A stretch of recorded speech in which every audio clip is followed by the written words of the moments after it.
May 4, 1945, Kufstein, Austria. As dawn settled over the Alpine foothills, the low growl of a Sherman tank faded into silence. The engine of the WWII had been cut, leaving only the wind and distant birds to fill the air. Sitting high on the turret was First Lieutenant John C. Jack Lee Jr., scanning the rolling Austrian landscape ahead of him. From that elevated position, the terrain looked distorted like a worn paper map crushed and unfolded too many times. Lee was 27 years old, a tank commander from Norwich, New York, and a veteran of nearly half a year of non-stop combat. Since landing in Europe, he had fought his way across France and deep into Germany, earning a Bronze Star for leadership under fire. The Sherman beneath him was more than armored steel, it was home. The crew had given it a name, Besotted Jenny, a nickname coined by one of his African-American crewmen, inspired by a faithless girlfriend left behind in the United States. Humor, even bitter humor, had become a survival tool. Nothing about that morning suggested that history was about to take a sharp turn. Yet before the day ended, Lee would command an improvised force unlike anything seen during the war. American tankers, regular German Wehrmacht soldiers, and imprisoned French statesmen fighting together against a fanatical SS unit. The arithmetic of loyalty and enemy lines was about to collapse. What followed would later be known as the Battle of Castle Itter, the only confirmed engagement of World War II in which American and German troops fought as allies. Their shared objective was singular: to defend a group of high-value French prisoners from annihilation by the SS. This was no legend or post-war myth. It was one of the final armed clashes in Europe, and everyone involved understood they were witnessing something profoundly abnormal and unforgettable. The origins of this unlikely alliance traced back several years earlier. A castle reclaimed by the Reich. In 1943, Heinrich Himmler, the chief architect of Nazi terror and head of the SS, made a calculated decision. A medieval fortress in Austria would be repurposed as a holding site for some of France's most important captives. Castle Itter, known locally as Schloss Itter, rose dramatically from a 666-meter hill at the entrance to the Brixental Valley. It stood roughly 5 kilometers south of Wargl and about 20 kilometers west of Kitzbühel. Its commanding position made it both defensible and isolated, ideal for a prison meant to remain hidden from the world. The site had deep historical roots. Records confirmed its existence as a fortified structure by 1241, though scholars believed earlier fortifications may have occupied the hill as early as the 10th century. Over centuries, the castle was rebuilt, expanded, and modernized. A major reconstruction occurred in 1532, followed by extensive renovations in 1878. By the early 1900s, the once military stronghold had been converted into a hotel catering to travelers drawn by alpine scenery. That chapter ended abruptly after the Anschluss of 1938, when Nazi Germany annexed Austria. In late 1940, the German state formally leased the property from its owner, Franz Gruner. For nearly 2 years, the castle remained largely unchanged, its future uncertain. That changed on February 7, 1943. On that date, SS Lieutenant General Oswald Pohl, acting on Himmler's direct orders, seized the castle outright. Pohl was no ordinary officer. As head of the SS main economic and administrative office, he oversaw the concentration camp system and played a central role in executing the regime's genocidal policies. His authority ensured that the castle's transformation would be swift and absolute. By April 25, 1943, Castle Itter had been fully converted into a special prison. Administratively, it fell under the authority of the Dachau concentration camp, located roughly 90 miles to the northwest. Unlike Dachau, however, Itter was not designed for mass incarceration or forced labor. Its purpose was strategic. France's captive elite. The men sent to Castle Itter were not ordinary prisoners of war. They represented the political, military, and intellectual elite of France, individuals whose survival gave the Reich leverage for negotiations, propaganda, or intelligence extraction. Among them was Edouard Daladier, 60 years old, a former Prime Minister of France. Daladier was best known internationally for signing the Munich Agreement in 1938, a failed attempt to appease Adolf Hitler and prevent war. Despite that decision, Daladier had long recognized Hitler's ambitions. As early as April 1938, he warned British officials that German expansion aimed at dominating the European continent. After France's defeat, Daladier was arrested by the Vichy regime. He was tried for treason during the Reynaud trial, imprisoned at Fort du Portalet, and eventually transferred to German custody in 1943. Months of confinement followed, including time at Buchenwald, before he was moved to Castle Itter in May of that year. Another cell held Paul Reynaud, age 66, Daladier's political rival and successor. Reynaud became prime minister in March 1940 and firmly opposed any armistice with Germany. He pushed relentlessly for continued resistance, even as France collapsed militarily. When the government chose surrender, Reynaud resigned on June 16, 1940. Shortly afterward, he was arrested while attempting to flee the country. Reynaud's captivity took him through Sachsenhausen and Fort du Portalet before he, too, was delivered to Castle Itter. Within its stone walls, former leaders who once shaped France's destiny now waited, isolated from the war they had helped define. None of them could have imagined that their fate would soon depend on an American tank commander, a handful of German soldiers, and a single Sherman facing the dying fury of the SS on a quiet hill above the Austrian Alps. The hostility between the two men was deeply rooted, forged through years of bitter political rivalry during the turbulent 1930 seconds, and left entirely unresolved by the fact that they now shared imprisonment. Their forced coexistence did nothing to soften old resentments. They were not the only prominent figures confined within the fortress. Among the detainees were two former commanders-in-chief of the French armed forces. Maurice Gamelin, aged 72, had overseen France's failed defense against the German invasion in the spring of 1940. He never came to terms with his removal from command and remained openly resentful of those who replaced him. His successor, General Maxime Weygand, then 78 years old, had assumed supreme command in May 1940. After France's surrender, Weygand initially cooperated with the German occupiers, a decision that later cost him dearly. By 1942, he too had been arrested and imprisoned by the very regime he once accommodated. The mutual contempt between Gamelin and Weygand was palpable and fueled constant friction inside the castle. The prisoner list also included figures from far beyond the military sphere. Jean Borotra, 46, a former tennis star celebrated as the bounding Basque of Biarritz, had twice claimed victory at Wimbledon in his youth. His incarceration stemmed from his resignation as Vichy France's Commissioner for Sports and Physical Education in April 1942, followed by a failed attempt to escape the country and join Allied forces. In April 1945, just weeks before the war's conclusion, another notable arrival joined the group, Marie-Agnès de Gaulle, the elder sister of Free French leader Charles de Gaulle. She had been active in the French resistance and was detained late in the conflict. The political spectrum within the fortress was remarkably broad. François de la Roque, a right-wing nationalist leader, found himself sharing space with figures he openly despised, including labor activists aligned with Léon Blum's legacy. Michel Clemenceau, 71 years old and son of Georges Clemenceau, France's First World War-era prime minister, was also among the detainees.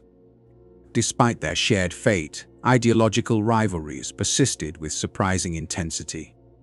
Meals became daily theaters of discord.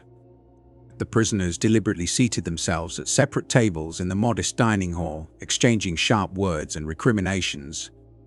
Their arguments, tinged with decades-old grudges, reportedly served as grim entertainment for the German guards tasked with watching over them.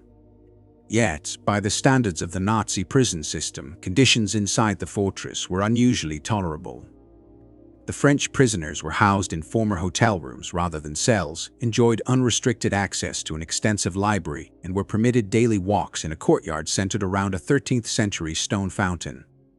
Edouard Daladier even managed to conceal a small radio in his room with the quiet cooperation of sympathetic guards, allowing him to secretly tune in to BBC broadcasts.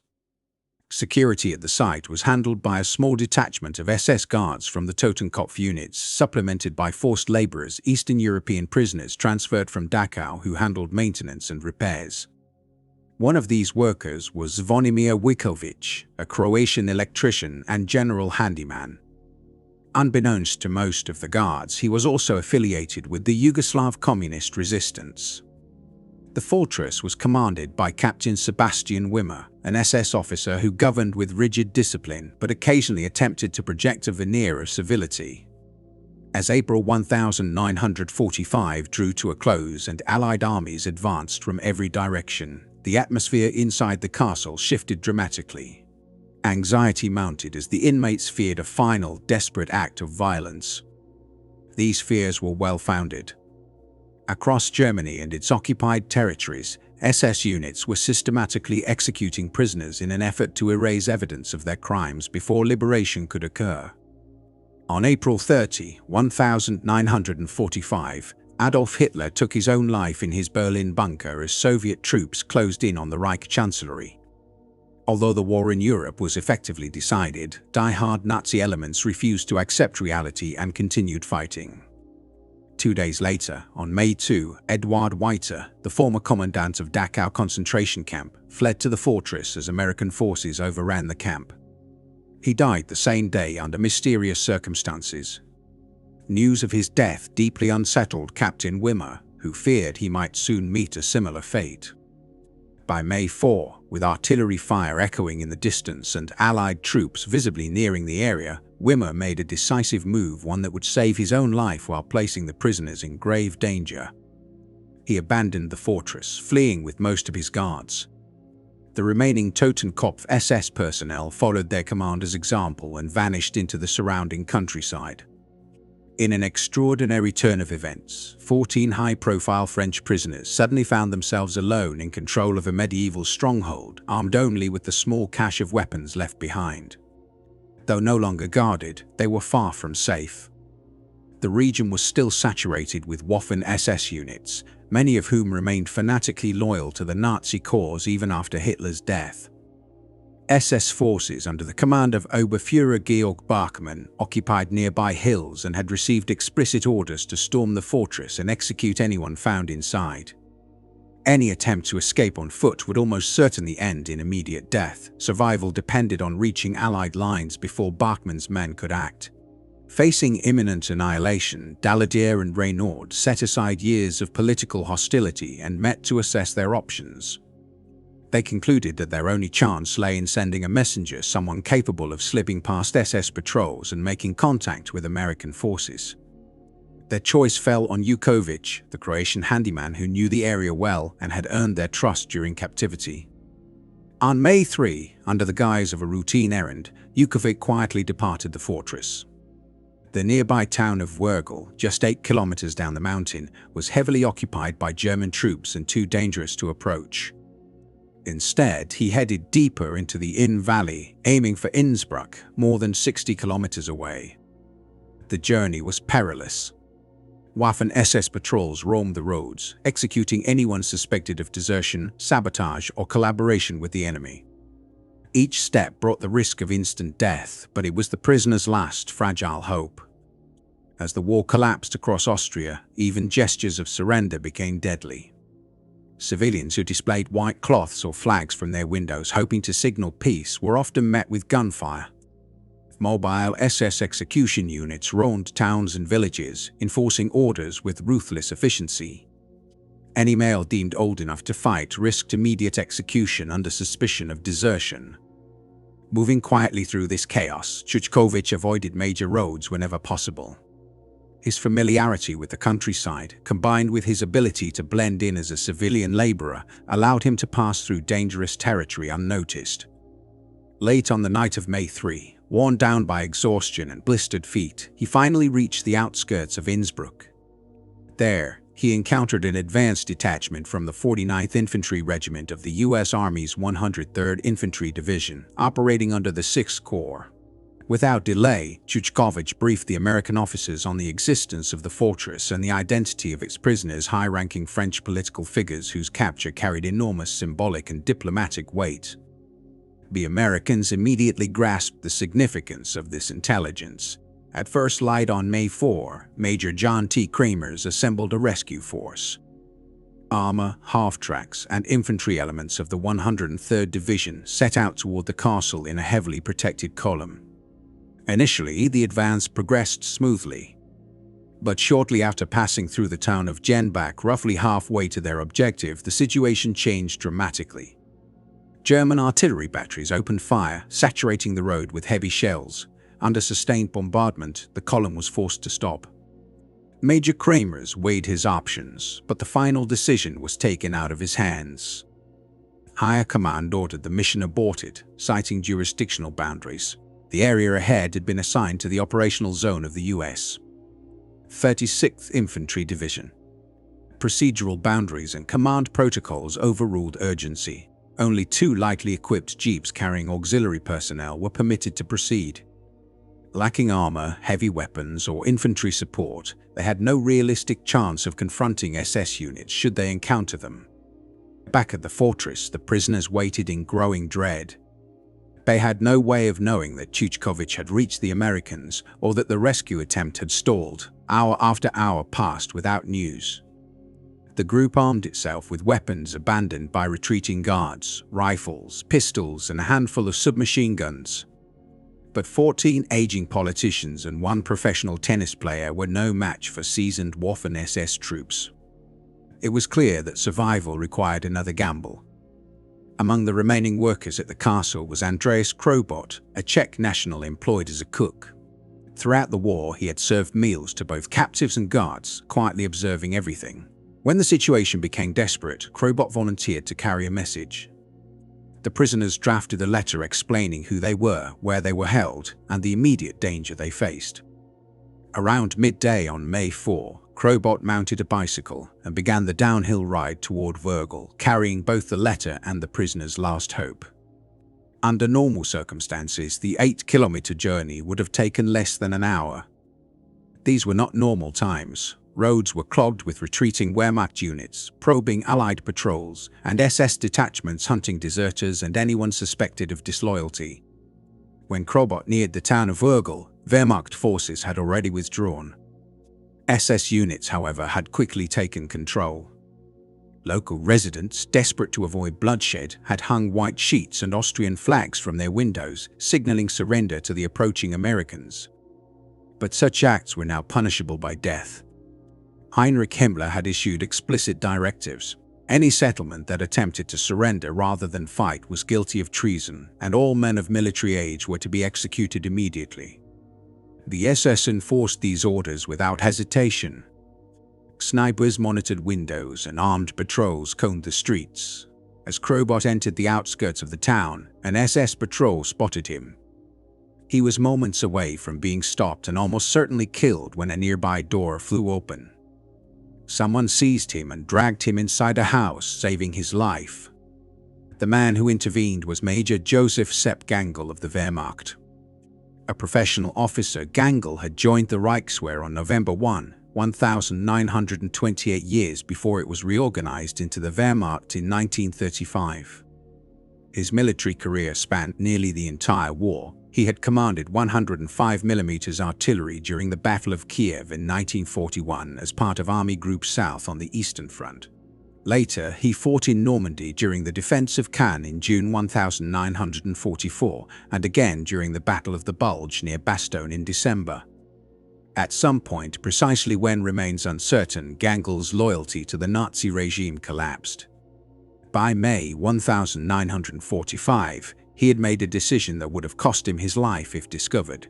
Instead of following retreat orders, he aligned himself with the Austrian resistance, led locally by Anton Wallner. Gangl commanded the remnants of an artillery unit, perhaps 10 to 20 men, who shared his disillusionment. Together, they chose the risk of execution over continued service to a regime they now rejected. When Krobot explained the situation at the fortress, Gangl immediately understood both the danger and the moral weight of the moment.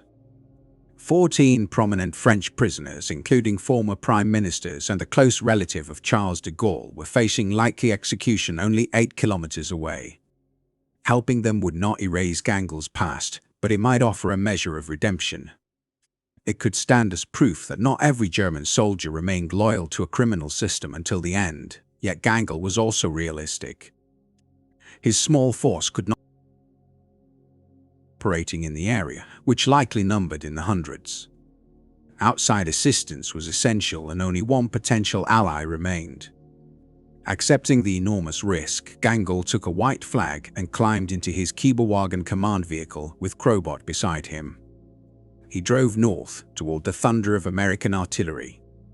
For the first time in his career, he was deliberately approaching an enemy he had fought for years, hoping that, this time, they would not open fire.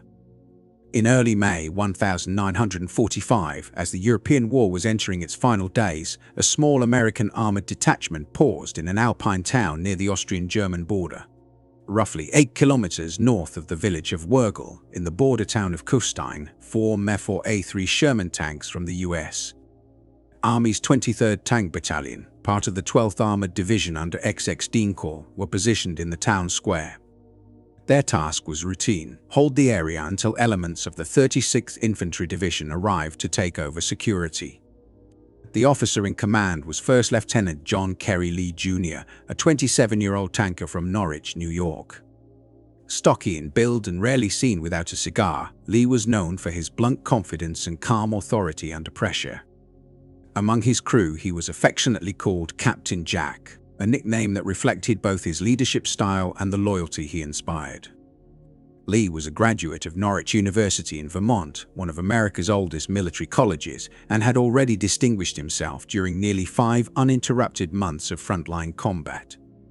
While leading Company B of the 23rd Tank Battalion through France and deep into Germany, he had earned the Bronze Star for valor and leadership. Inside his Sherman were men who had survived the same dangers and hardships alongside him.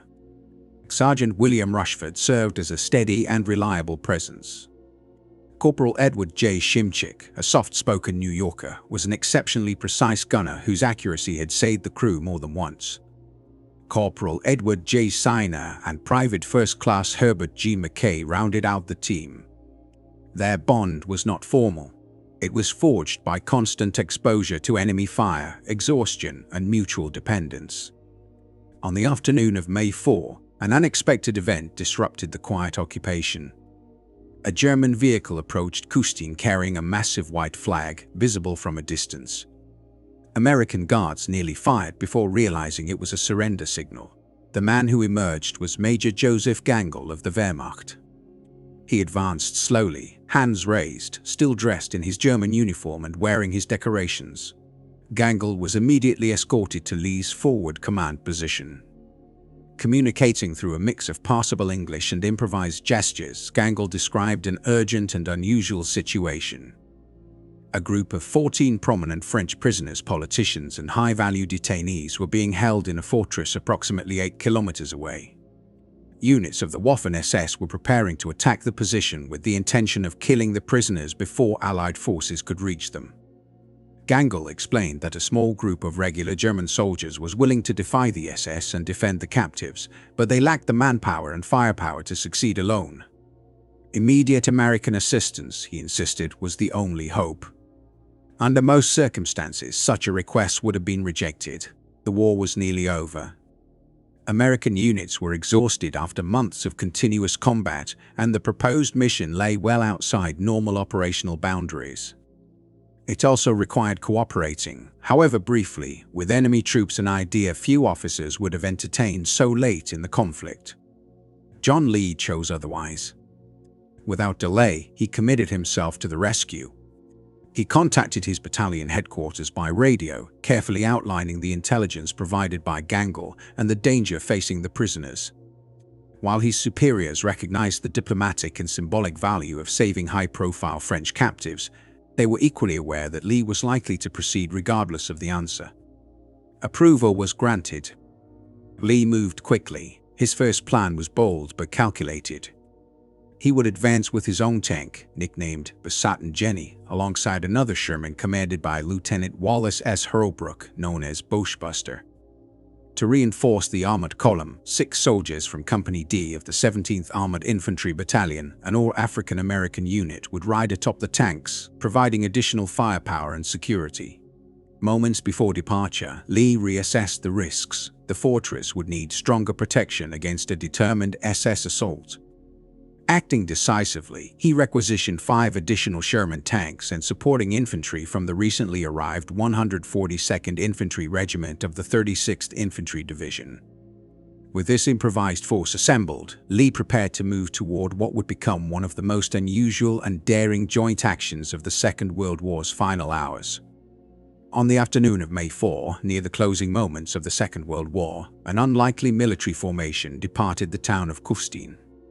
What followed was not a routine troop movement, but one of the most unusual joint operations ever seen in modern conflict, an alliance formed not by treaties but by circumstance and conscience.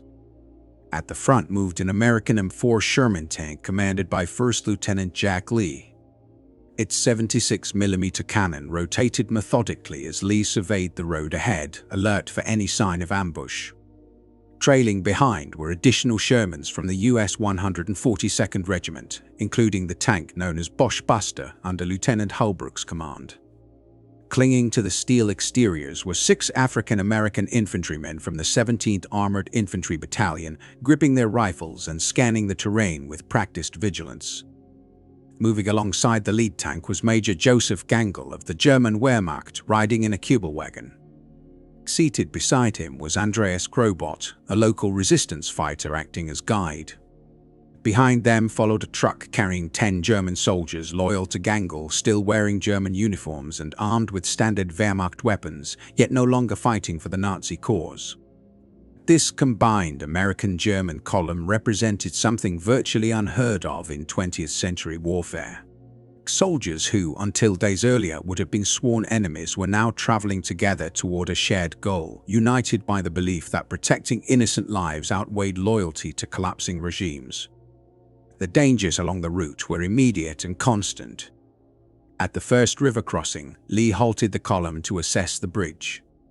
Its structure appeared capable of bearing the weight of individual Shermans, but there was a serious risk that it would fail if all vehicles crossed simultaneously. A collapsed bridge would not only destroy tanks but also trap the force in a narrow corridor exposed to enemy fire. Faced with this risk, Lee made a hard but calculated decision. He ordered 5 of the requisitioned Shermans from the 142nd Regiment to turn back. The relief force was now reduced to just 2 tanks, a small group of infantry, and Gangl's German soldiers. Though the decision significantly weakened the column, Lee judged that 2 Shermans with their high-velocity guns and 50-caliber machine guns could still delay or repel an attack long enough for reinforcements to be summoned if necessary. As the column advanced toward the town of Wergel, resistance began to appear. An SS unit was in the process of establishing a machine gun position overlooking the road when Lee's lead tank engaged. The Sherman's heavy machine gun and main cannon eliminated the threat within moments, forcing surviving SS troops to flee into nearby woods. The column rolled onward through the town where Austrian civilians cautiously emerged at windows and doorways. Despite the appearance of calm, the area remained volatile. Snipers occupied upper floors and die-hard Nazi loyalists hid in basements and attics, prepared to strike if given the chance. Major Gangl advised Lee that local Austrian resistance fighters needed immediate support. After a brief discussion, Lee agreed to detach 1 tank. Bosch Buster and Holbrook's crew were left behind, along with several infantrymen to secure the area. From that point forward, Lee's force was reduced to a single Sherman Besotten and Jenny, 6 American infantry soldiers, and Gangl's small contingent of Wehrmacht defectors. By any military standard, it was an inadequate force. They were heading toward a fortified position reportedly surrounded by over 100 SS troops. Yet time was critical, and waiting for additional support could mean disaster for those they were trying to save. Approaching the village of Itter later that evening, the column encountered another threat. A bridge leading toward the fortress had been rigged with demolition charges by retreating German units. Explosive packs were clearly visible, with detonation wires concealed in nearby vegetation. Without hesitation, Major Gangl dismounted. Accompanied by several of his men, he carefully located the firing mechanism, severed the connections, and neutralized the explosives by hand. The episode underscored how fragile the mission had become. Any misstep, any delay could end it entirely. As the vehicles finally neared the fortress, an almost surreal moment unfolded. Two French prisoners, acting as makeshift guards and armed with abandoned German rifles, stepped forward to challenge the approaching column. When they recognized the American Sherman and saw Crowbots signaling from the Kiebelwagen, their disbelief turned instantly into joy. The message spread through the fortress in seconds. American forces had arrived. Rescue was at hand. Lieutenant Lee dismounted and entered the courtyard, where he was met by a scene that might have seemed absurd under other circumstances. 14 elderly French prisoners surged forward, shaking his hand and speaking over one another in excited French. Among them were former Prime Ministers Edouard Daladier and Paul Reynaud, longtime political rivals who had scarcely spoken during their imprisonment, now united in gratitude. Famed tennis champion Jean Borotra clasped Lee's hand enthusiastically, while Marie-Agnes de Gaulle conveyed her thanks with reserved dignity. The celebration, however, quickly gave way to concern as the prisoners grasped the reality of the situation. They had expected a substantial relief force, perhaps hundreds of soldiers. Instead, they found one tank, a handful of Americans, and a small group of German soldiers. Major Gangl was then introduced to the very men he had risked his life to save. Reactions were mixed. Some of the former French generals, including Maurice Gamelin and Maxime Weygand, regarded the German officer with open distrust. Others, recognizing the danger and moral courage involved in defying the Nazi command, offered him measured respect. As introductions continued, Lee learned that the fortress had yet another unexpected defender, someone whose presence would further complicate an already extraordinary alliance. Captain Kurt Siegfried Schrader, an officer of the Waffen-SS, was recovering from combat injuries in a nearby village when circumstances led him into an unexpected role. During his convalescence, he had come into contact with several high-profile French prisoners held at the castle and gradually developed a rapport with them. When the German guards abruptly abandoned their posts and chaos followed, the prisoners realized they were dangerously exposed. In that moment, they turned to Schrader and asked him to organize their protection. Like Major Josef Gangl of the Wehrmacht, Schrader had grown deeply disillusioned with the Nazi leadership and the course of the war. Rather than fleeing with other German forces or abandoning the prisoners to their fate, he made a deliberate decision to defend them. Fully aware of the consequences, Schrader relocated his wife and children into the fortress, correctly assuming that if his former SS comrades discovered his actions, he would be executed as a traitor without hesitation. The spectacle unfolding at the castle was extraordinary even by the standards of the Second World War. An SS officer who had renounced his loyalty to Hitler now stood shoulder to shoulder with American soldiers, Wehrmacht troops, and French captives preparing to fight against other SS units. The presence of these opposing allegiances within a single defensive force added an almost surreal dimension to the battle that was about to begin. Lieutenant Jack Lee now found himself in command of one of the most unconventional fighting groups of the entire war. Under his leadership were his own American tank crew, 6 African-American infantrymen, approximately a dozen Wehrmacht soldiers loyal to Major Gangl, Schrader, the renegade SS officer, and 14 French prisoners who... This unlikely coalition brought together black and white Americans, German soldiers from rival branches of the same military, a former SS officer, and Frenchmen whose political views ranged widely, all united by the immediate need to resist a fanatical SS assault. Lee assumed overall command of the defense without hesitation. Relying on his professional training, he approached the situation methodically, even though it bore little resemblance to any tactical scenario he had studied at Norwich University. He quickly surveyed the fortress and was struck by how well it lent itself to defense. Positioned on elevated terrain, the castle overlooked all surrounding roads and approaches. Its thick stone walls, though medieval in origin, were capable of stopping small arms fire and offered limited protection against shrapnel from artillery. The internal layout of the structure also worked in the defenders' favor. Multiple interior positions allowed for an organized withdrawal if outer defenses failed. Lee identified an inner core of the castle, the keep, as a final fallback position where resistance could continue even if the perimeter was breached. The main gate, reinforced by stonework and accessed through a narrow approach, created a natural bottleneck. Lee ordered his Sherman tank, Besotten Jenny, to be positioned directly in front of the entrance, its 76mm gun trained down the main road. The tank would function both as a fixed strongpoint and a physical obstacle, preventing the SS from forcing entry with vehicles. American infantrymen and Gangl's Wehrmacht soldiers were assigned firing positions along the walls, carefully arranged to provide overlapping fields of fire covering every possible approach. Although Lee instructed the French prisoners to remain inside for safety, they refused to stay out of the fight. Several elderly figures, some in their 70s, took up rifles and found positions overlooking key avenues of attack. A former tennis champion seized a submachine gun, while others armed themselves with whatever weapons were available, determined to defend their lives and their dignity.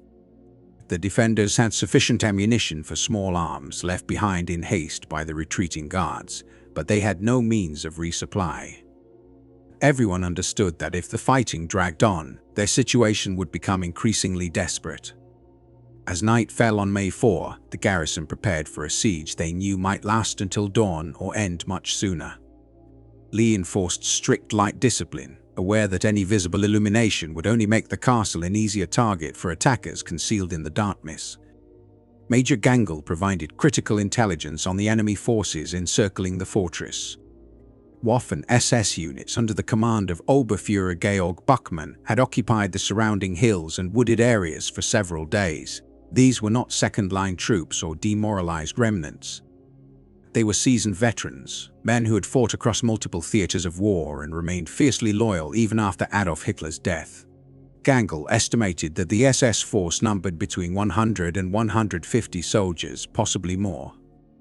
They were well equipped with machine guns, mortars, and at least one feared 88mm anti-tank gun capable of destroying the Sherman with a single well-placed shot.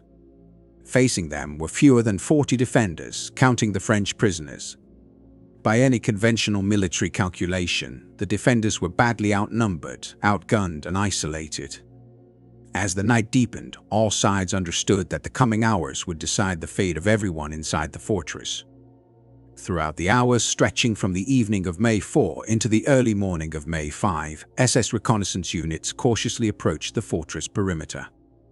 These patrols were not meant to break through, but to feel out the defenses, counting defenders, identifying firing positions, and searching for any sign of weakness.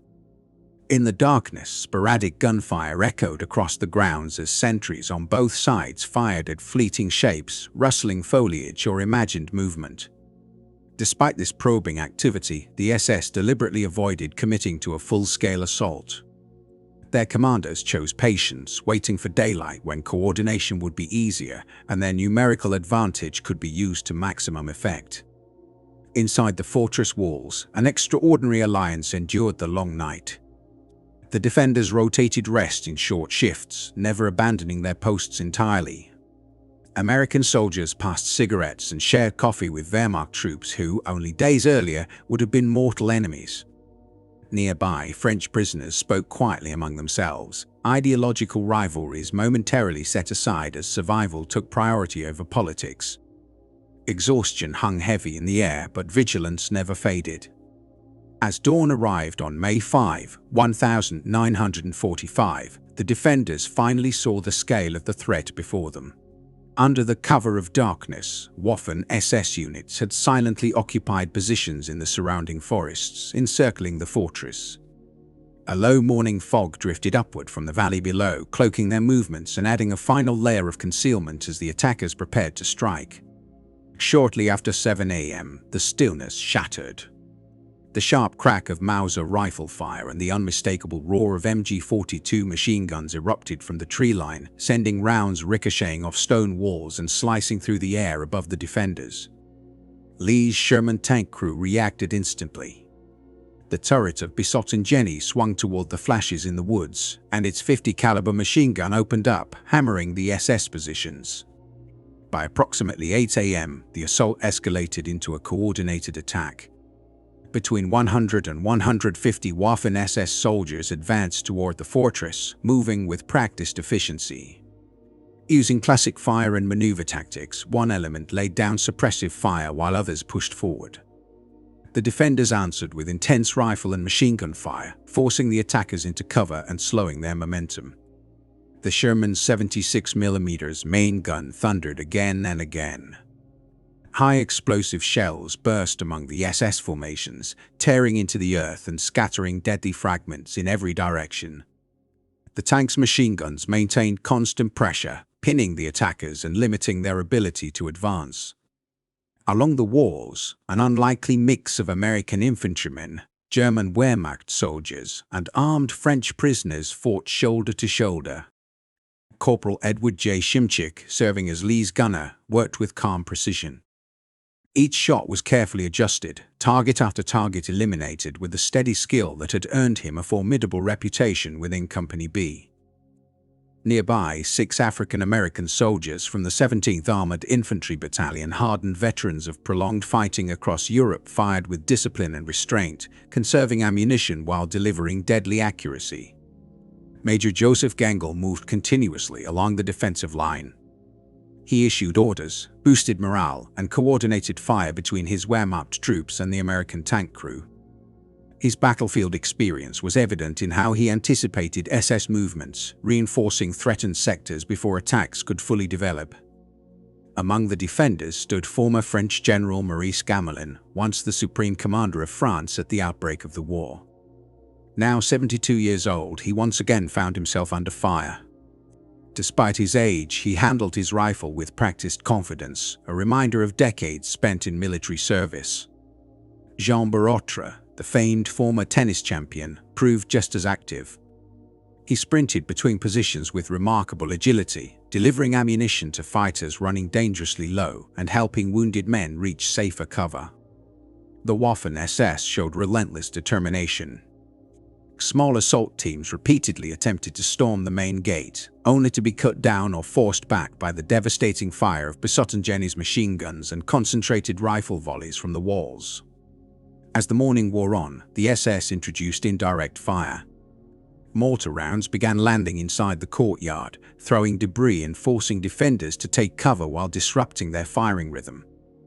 Around mid-morning, Major Gangl succeeded in making telephone contact with the Austrian resistance in Wrgl, urgently requesting reinforcements. Help, however, was scarce. The resistance could spare only 3 fighters, 2 German soldiers who had already joined Gangl's group, and a teenage Austrian partisan. Despite the danger, the trio set out immediately, driving toward the fortress along roads still controlled by SS execution units. Against the odds, they reached the stronghold and joined the fight just as conditions inside were nearing collapse. By noon, the situation had become critical.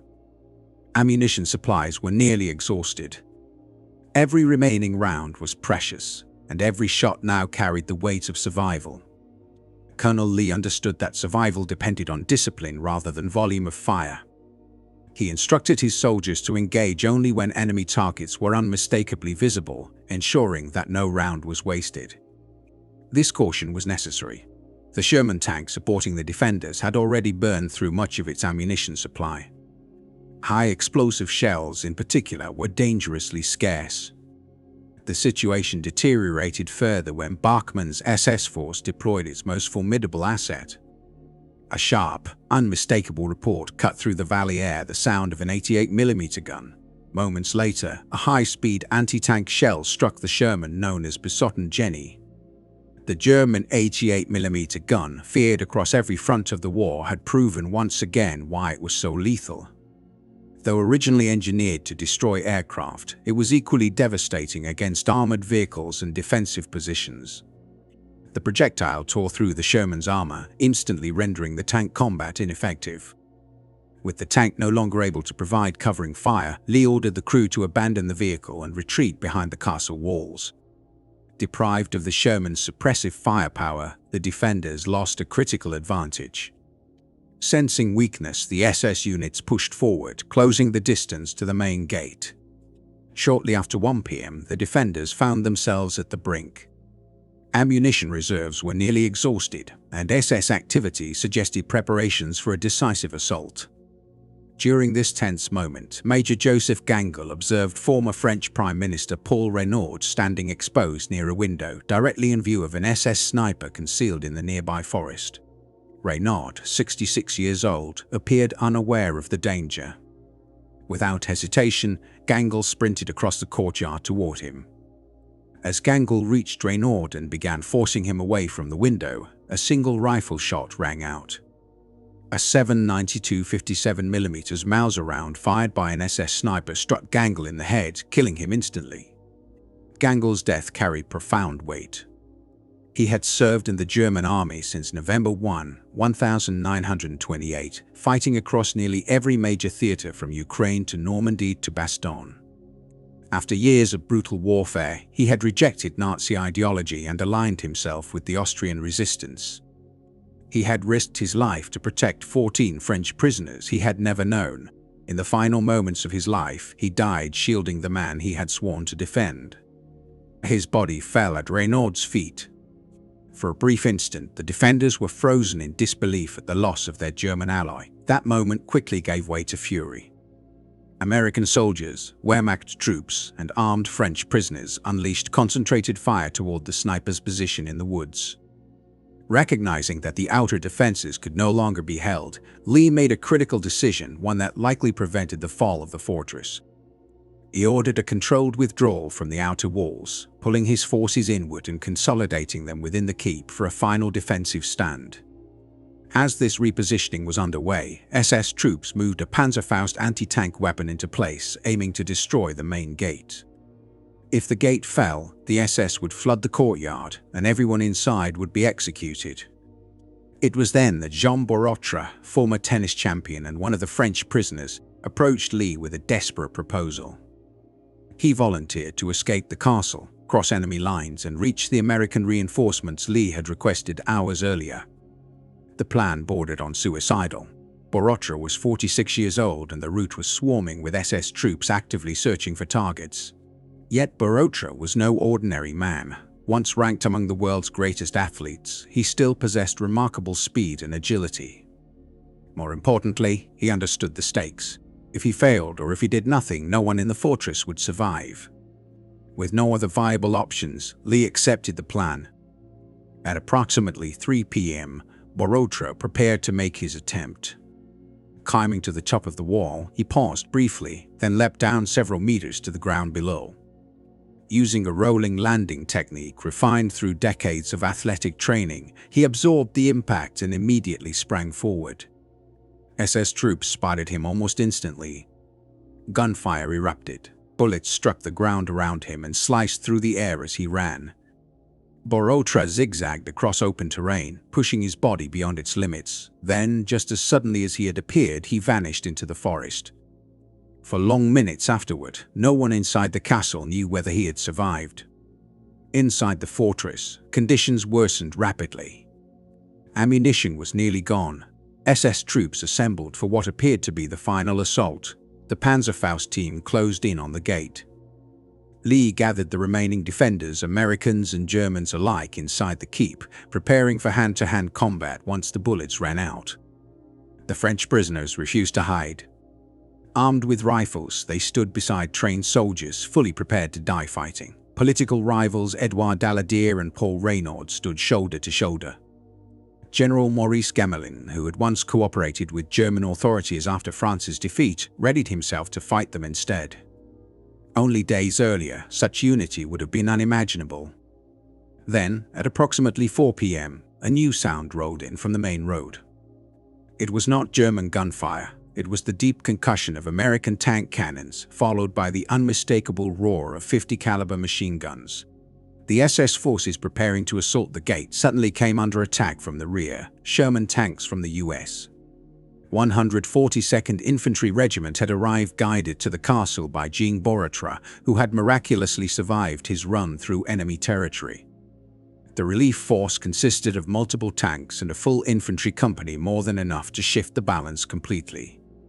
Caught between the fortress defenders and the American counterattack, Bachmann's SS troops collapsed. Some were killed as they fled.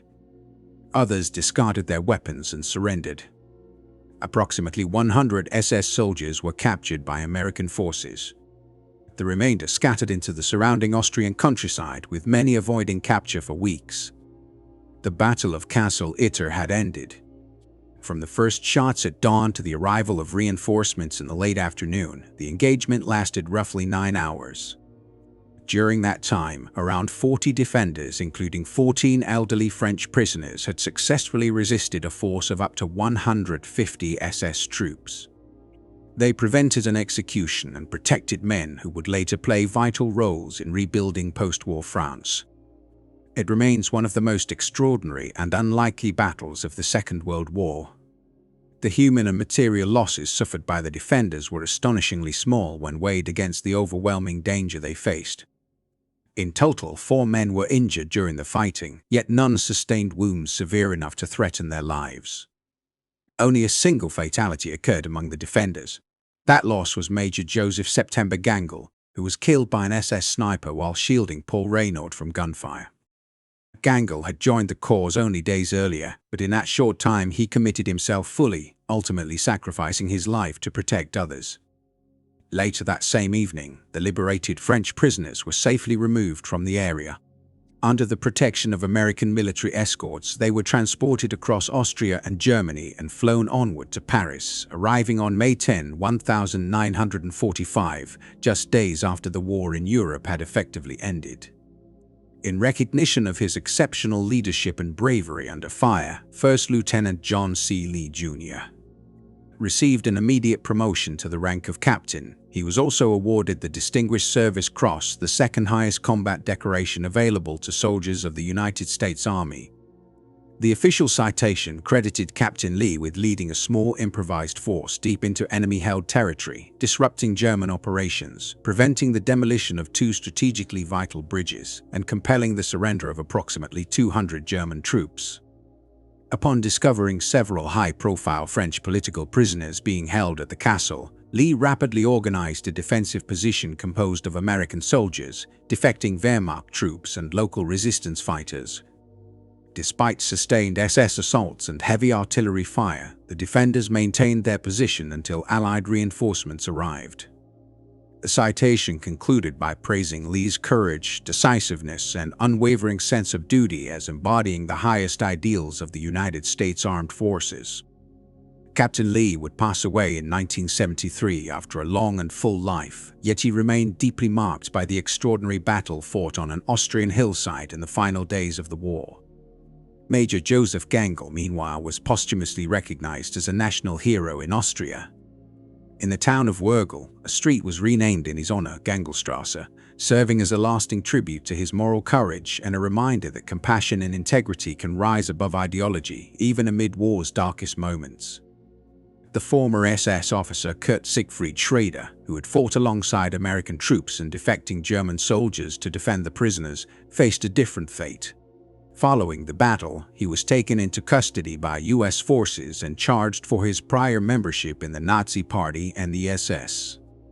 He received a 2-year prison sentence, later reduced in acknowledgement of his actions during the defense of the castle.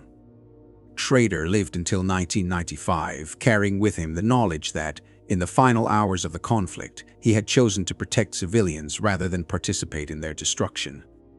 This extraordinary engagement has since been widely described by historians and popular writers as the most unusual battle of the Second World War. The label is well earned. The fighting took place just 5 days after Adolf Hitler's suicide and only 3 days before Germany's unconditional surrender on May 7, 1945, which formally came into effect late on May 8. It remains the only documented instance during the war in which American and German soldiers fought side by side as allies against other German forces. The cast of participants was as improbable as the alliance itself. American tank crews, African-American infantrymen, Wehrmacht defectors, an ex-SS officer, French prisoners representing both conservative and labor movements, and members of the Austrian resistance all stood together against fanatical SS units determined to continue the fight. After his liberation, Edouard Daladier returned to public life in France. He was elected to the Chamber of Deputies in 1946 and remained in office until 1958, playing a stabilizing role during the reconstruction of France's democratic institutions after years of occupation and Vichy collaboration. From 1953 to 1958, he also served as mayor of Avignon. Daladier died in Paris on October 10, 1970, at the age of 86, having lived long enough to witness France's transformation into a prosperous democracy and a founding member of the European Economic Community. Paul Reynaud likewise resumed his political career following the war. Elected once again to the Chamber of Deputies in 1946, he held several cabinet positions during the Fourth Republic and remained an influential voice in French politics for many years. A strong advocate of European cooperation and Franco-German reconciliation, Reynaud never forgot that a German officer had given his life to save him. He spoke publicly on multiple occasions about Josef Gangl's bravery and moral clarity. Reynaud died on September 21, 1966, at the age of 87. Generals Maurice Gamelin and Maxime Weygand, despite their deep personal rivalry and controversial roles in France's defeat in 1940, each contributed in different ways to the post-war period. Gamelin devoted himself to writing, producing extensive analyses of France's collapse and the strategic lessons to be drawn from it. Weygand, though initially held accountable for his involvement with the Vichy regime, was eventually cleared of wrongdoing and spent his later years in relative obscurity. Together, they provided historical perspective and professional military knowledge as France rebuilt its armed forces.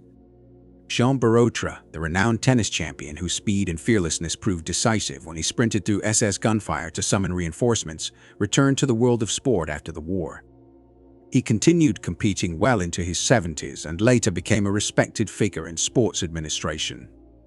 Beloved by fans and colleagues alike, Borotra frequently recounted the story of the battle not as a tale of glory, but as a testament to unlikely unity and individual courage.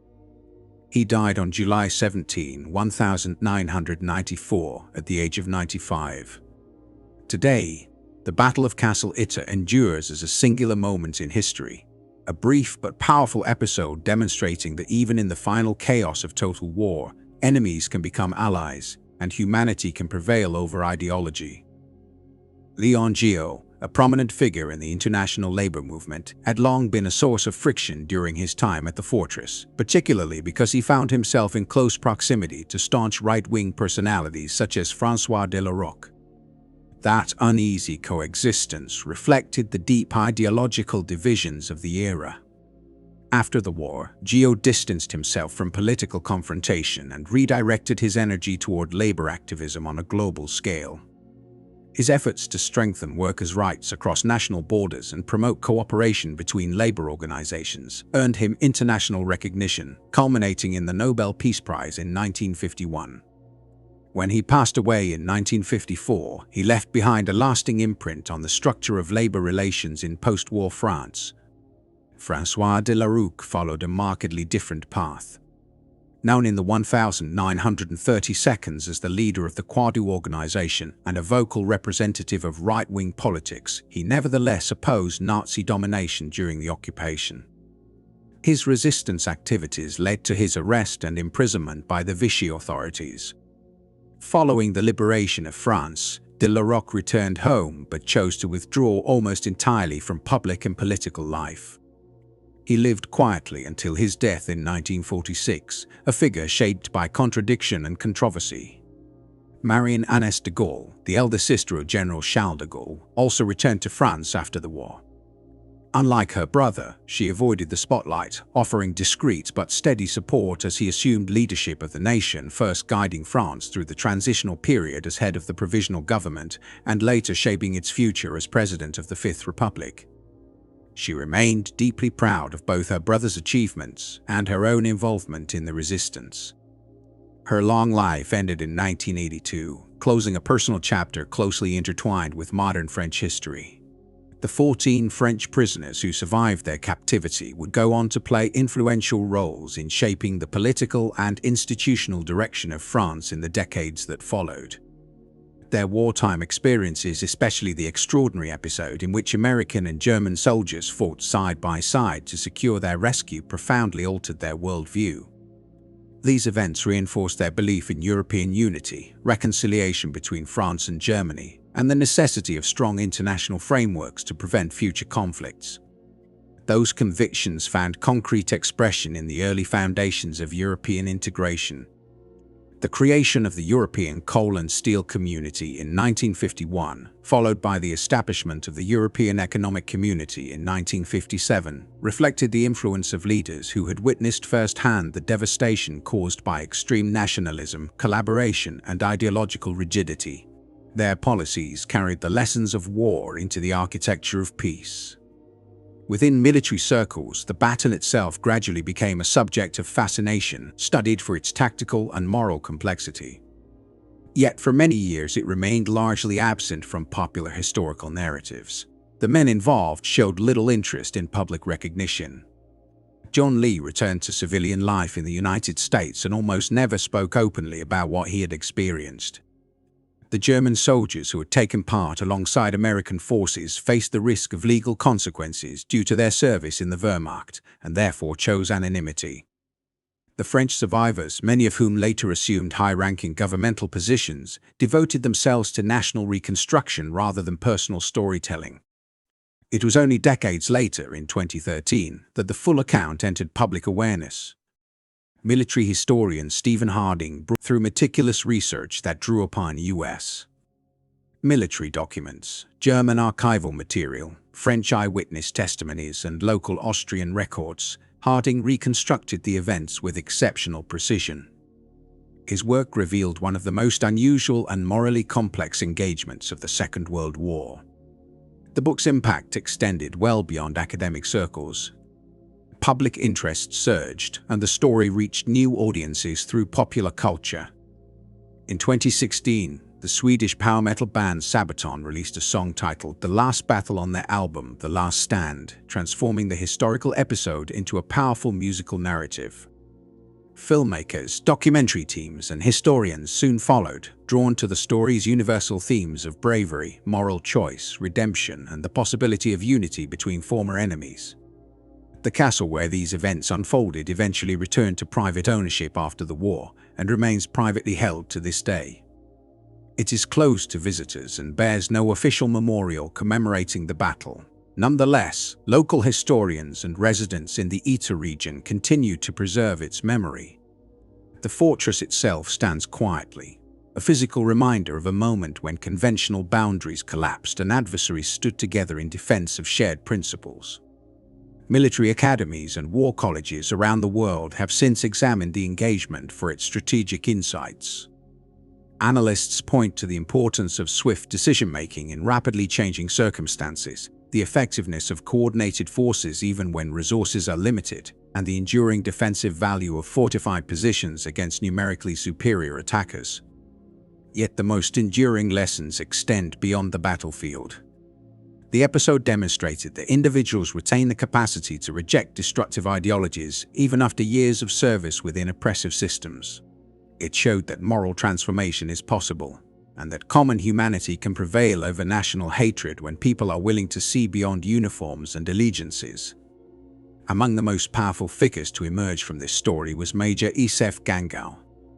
Having served the Nazi regime since 1928, he ultimately turned against it and sacrificed his life to protect French prisoners from execution by his former comrades.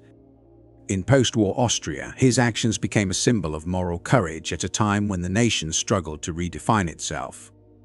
Following the annulus of 1938, Austria had been absorbed into the Third Reich and had broadly supported Nazi policies. Stories like Gangl's provided vital evidence that resistance had existed from within, helping the country rebuild both its identity and its conscience. The actions of Major Josef Gangl and the Austrian resistance fighters in Gangl stand as one of the clearest examples of moral courage in the final collapse of Nazi Germany. Their legacy is preserved today not merely through monuments or records, but through the enduring lesson their choices provide. The September Gangl Memorial in Gangl honors more than an individual. It commemorates a moment when ethical responsibility outweighed obedience, when right and wrong became unmistakably clear amid the chaos of a dying war. The African American soldiers who took part in the defense of the fortress demonstrated a similar form of courage, though theirs extended beyond the battlefield. These men fought bravely alongside white American troops, German defectors, and resistance fighters to defend French prisoners from annihilation. Yet, when the war ended, they returned to a United States still governed by segregation and racial injustice.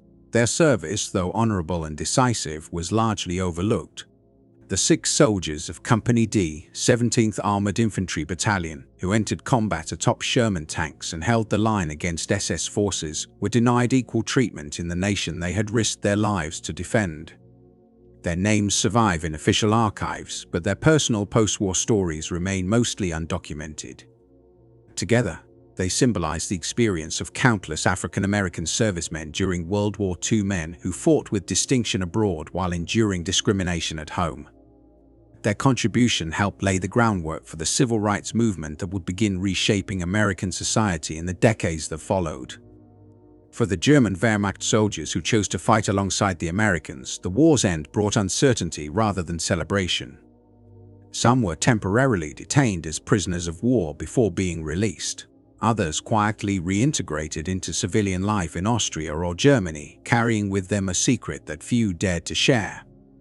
In the final days of the conflict, they had abandoned allegiance to the Nazi state and acted against the SS. Many remained silent afterward, fearing retaliation from former SS members or legal consequences for their service under the Third Reich. Understanding why figures like Gangl and even SS officers such as Kurt Schrader rejected Nazi ideology at the very end of the war is complex. A common explanation suggests opportunism, that they simply recognized Germany's defeat and sought to align themselves with the victors. While this interpretation may appear plausible, it fails to explain their actual behavior. If survival alone had been their objective, they could have deserted, concealed themselves, and waited for Allied forces to arrive, as thousands of German soldiers did in the war's final weeks. Instead, Gangl and his men actively approached American units, proposed a dangerous rescue operation, and then engaged SS troops in open combat, fully aware that capture would mean execution for treason. Such actions exceeded the logic of self-preservation. A more nuanced explanation points to a gradual moral reckoning. As the war progressed, many German soldiers became increasingly aware of the regime's crimes.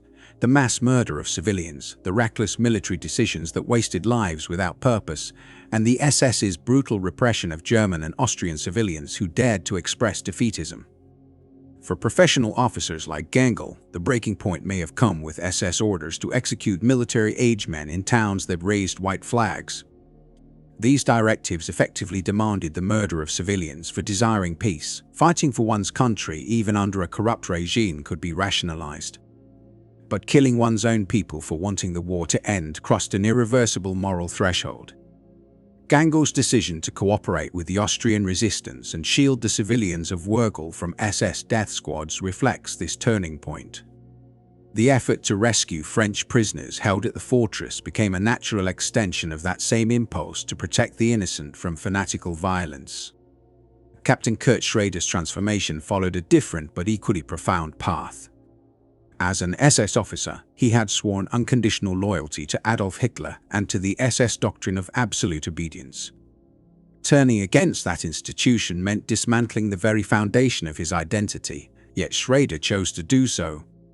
He moved his family into the castle to safeguard both them and the prisoners, and he fought against former comrades knowing that defeat would mean execution. His actions demonstrate that even within the most ideologically rigid organizations, individuals can experience moral awakening and choose defiance over fanaticism. The French prisoners themselves displayed extraordinary resolve. Rather than remaining hidden within the fortress, they chose to fight alongside their defenders. Most were elderly statesmen, generals in their 60s and 70s, and civilians by any reasonable standard. They had no obligation to take up arms. Yet when ordered to seek shelter, they refused. They insisted on defending the walls alongside American and German soldiers. Figures such as Generals Wehrmacht and Gangl, despite age and controversial roles earlier in the war, handled rifles once more. Jean Borotra, a former tennis champion, went even further, volunteering for a near-suicidal dash through enemy lines to summon reinforcements. George Clemenceau, 71 years old, chose a weapon over safety. Their courage arose not only from past training or physical conditioning, but from a shared understanding. Survival depended on collective resistance. If the SS broke through, there would be no mercy and no prisoners, only execution. The unity displayed by the French captives was all the more striking given their political divisions. Former rivals such as Edouard Daladier and Léon Blum had scarcely spoken during captivity. Others had collaborated with the Vichy regime or belonged to opposing ideological camps that despised one another, yet under fire, these differences vanished. In that moment, they were not politicians or rivals, they were prisoners fighting for life. This unity was temporary. After the war, many resumed their political conflicts. But for a single day, they demonstrated that even the most entrenched divisions can dissolve when survival and shared humanity are at stake. The Battle of Itter Castle remains one of the most remarkable episodes of World War II. Its significance lies not in strategic impact, it altered no major campaigns, but in what it reveals about human behavior. In the final hours of a war defined by hatred and division, cooperation emerged where it seemed impossible. American and German soldiers fought side by side. A Wehrmacht major and an SS captain rejected their oaths to protect enemy prisoners. African-American troops fought with valor despite knowing they would return to an unequal society. Austrian resistance members stood with former occupiers. A Croatian communist, a Czech cook, and a French athlete all played vital roles in preventing a massacre. These unlikely alliances, forged in desperation and sustained by shared moral choices, offer enduring proof that even in humanity's darkest chapters, compassion, conscience, and cooperation can still prevail. The significance of the Battle of Castle Itter reaches far beyond its role in World War II. In today's context of rising political polarization, nationalism, and the vilification of opponents, the battle serves as a striking example of how individuals and groups can overcome entrenched divisions. It demonstrates that former enemies can cooperate, that moral principles can outweigh national allegiance, and that personal courage can allow a person to repudiate destructive ideologies even when such a choice carries life-threatening risks. Major Josef Gangl's decision to defy the Nazi regime did not erase his previous military record, nor did it turn him into a lifelong resistance fighter. It was simply one man, confronted with a moment of moral clarity, choosing to act rightly despite immense personal danger. That choice ultimately cost him his life, yet it secured his legacy, showing that it is never too late to reject wrongdoing and act with conscience. The French prisoners held within the fortress, many of whom had sharply differing political views and personal grudges, were compelled to cooperate in order to survive. This collaboration was not the result of newfound friendship or political agreement, it was a practical response to immediate danger. After the war, many returned to their ideological disputes. Yet on May 5, 1945, facing the threat of execution at the hands of the SS, they recognized that their shared vulnerability and humanity took precedence over political differences. Lieutenant John Lee exemplified a form of moral bravery that transcends national self-interest. He risked his own life and those of his men to save prisoners he had never met, who belonged to a foreign allied nation and could offer no advantage to his military career or personal ambitions. Lee acted not out of strategy, duty, or gain, but because it was ethically right. His willingness to accept aid from German soldiers' former adversaries highlighted a pragmatic, human-centered approach to wartime cooperation. He judged people by their present actions, not by the uniforms they wore or their past loyalties. Major Gangl, though a member of the Wehrmacht since 1928, offered to help rescue the French prisoners.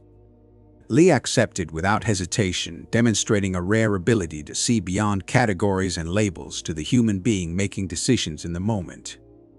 The African-American soldiers stationed at the fortress, serving a country that denied them full citizenship rights, displayed a dedication to principles rather than circumstances. they fought for ideals of democracy and liberty, even as these principles were inconsistently applied to them at home. Their service during World War II laid a moral foundation that would later fuel the civil rights movement and contribute to transformative social change in the United States. Stephen Harding, in his 2013 book The Last Battle, emphasized that the Battle of Castle Itter was more than a military engagement. It was a profound demonstration of the human capacity for courage, principle, and moral choice.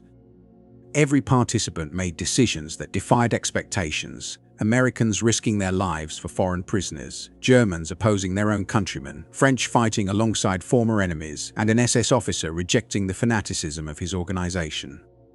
Collectively, these choices produced a remarkable moment of ethical clarity amid the chaos of war. The book's popularity and the renewed interest in this episode indicate a contemporary appetite for narratives that go beyond simplistic hero-villain stories and explore the complexity of human nature. Witnessing Americans and Germans unite against a shared threat even when those Germans had recently been adversaries offers a hopeful example that reconciliation is possible, that former enemies can collaborate, and that common values can transcend historical animosity. The fortress itself, perched atop a hill overlooking the Austrian Alps, stands as a permanent reminder of these events. Though privately owned and not accessible to the public, it remains visible to surrounding valleys and villages. Locals are aware of its history, and tour guides mention it to travelers. Over time, the site has become part of regional identity, a source of communal pride, symbolizing that in the final hours of Europe's most devastating conflict, Austrians, Americans, Germans, and French aligned against injustice. The street September Gangl Strasse in Valley ensures that Josef Gangl's name and sacrifice are not forgotten. Each resident or visitor who encounters this sign is reminded that a German major ultimately chose to give his life to protect French prisoners from fellow countrymen. This commemoration does not negate his prior service in the Nazi military, but it honors the moral courage of his final actions and underscores that redemption is attainable for those brave enough to resist evil, even at the highest personal cost. Ultimately, the story of Castle Itter is one of hope. Hope that individuals can change, that adversaries can reconcile, that moral courage can triumph over oppression, and that humanity's nobler instincts can prevail under the direst circumstances. On May 5, 1945, as World War II drew to a close, a coalition of unlikely allies demonstrated that these ideals were not merely theoretical, they were achievable in practice. The legacy of their choices continues to inspire and challenge us, reminding us that moments of crisis define both personal character and the future we leave for subsequent generations. Castle Itter teaches that redemption is possible, that enemies can become allies, that individual ethical decisions can reshape outcomes, that shared principles outweigh nationality, and that it is never too late to choose what is right. Lessons forged on an Austrian hillside 8 decades ago remain profoundly relevant today, reinforcing the enduring power of human conscience in the face of adversity.